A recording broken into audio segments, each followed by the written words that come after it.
Good afternoon, Belton High School. I'm Connor Sizemore, and you're watching Cutlass TV News.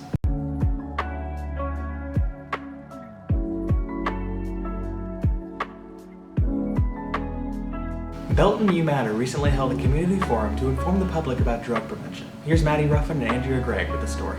Teacher Mrs. Joni Harrell shares why students should come to more community outreach projects. I'm really excited for the Student Youth Forum this year. It's the first time that we are putting on a youth forum, and I think students really have a voice and we need to listen to their voice. So this will hopefully give an opportunity for them to bring things to light that maybe we are aware of or maybe we aren't aware of, and we can really work together as a school and a community to look at some of the things that they want to talk about.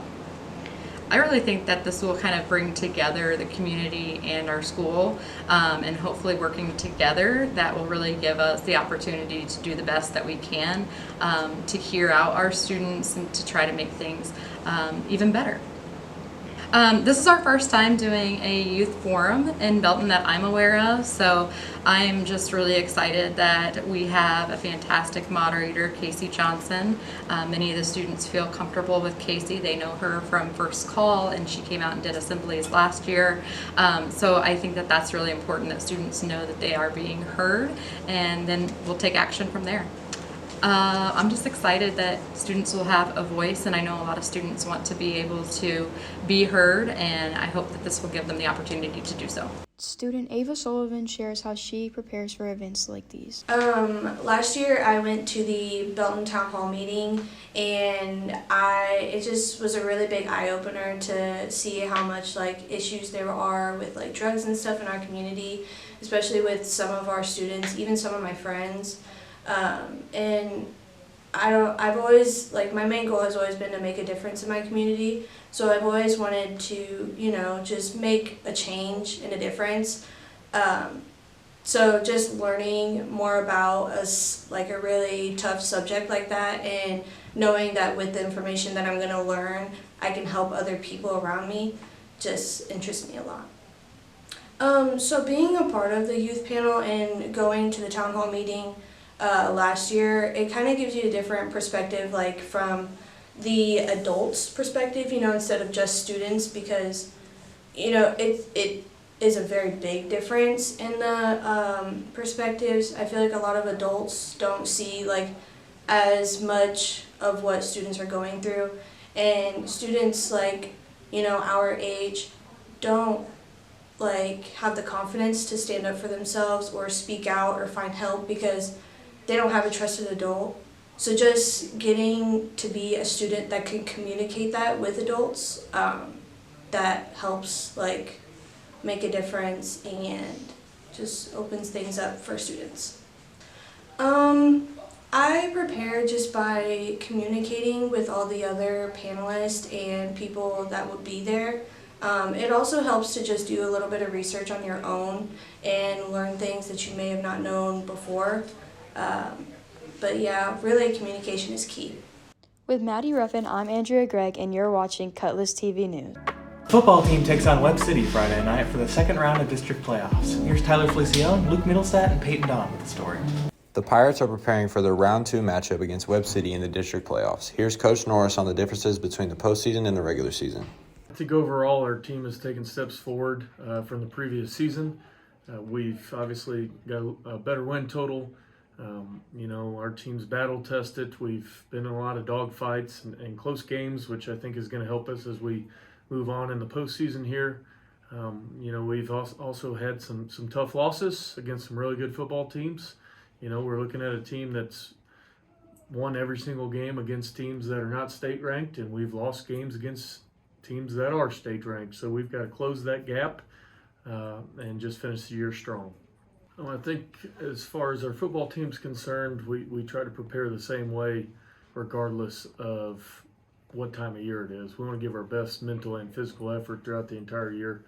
As far as playoff goes, you're at the point where you're no longer trying new things. So mentally you want to make sure that you're doing schemes and execution that your kids are comfortable with, and kind of what has been the most successful things for you throughout the year. Physically, I think at this point in the year you are what you are.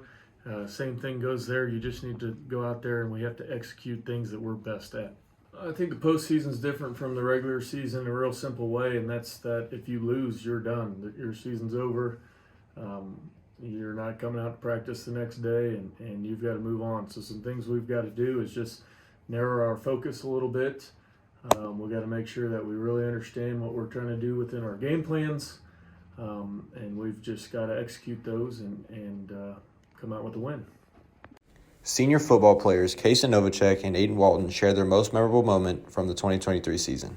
Postseason is different from the regular season because there's a lot on the line. You can't really make any mistakes, and if you do, you might mess up the whole game, and your season or game might be over.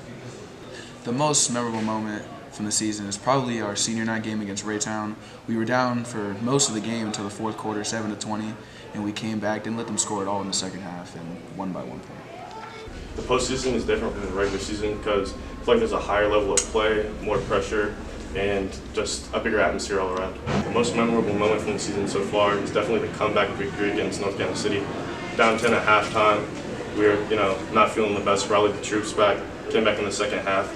We won on the missed field goal, and after we stormed the field from the sideline. With Tyler Felicione and Luke Middlestat, I'm Peyton Don with Cutlass TV News.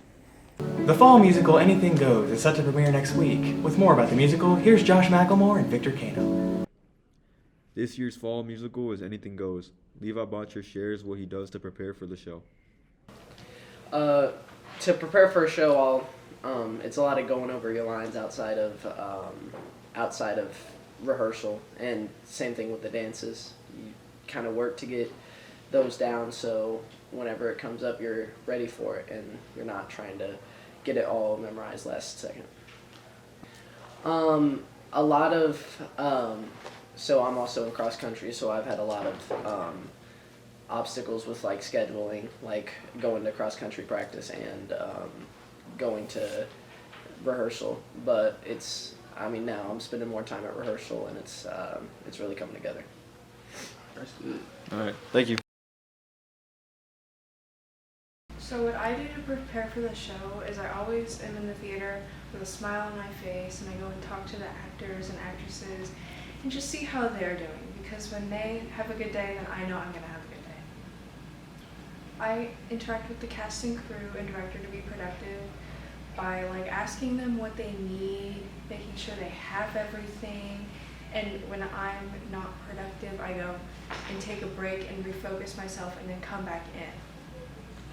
So the difference between the cast and crew in a musical and a play is I feel like in a musical we're all more on the same wavelength, and then with a play we are more like buddies, kind of. I mean, there's still the same focus there and the same positive output there as well. It's great in both ways. It's just the focuses are different with the. With Josh McElmore, I'm Victor Cano with Cutlass TV News. Thanks for watching. Carpe diem.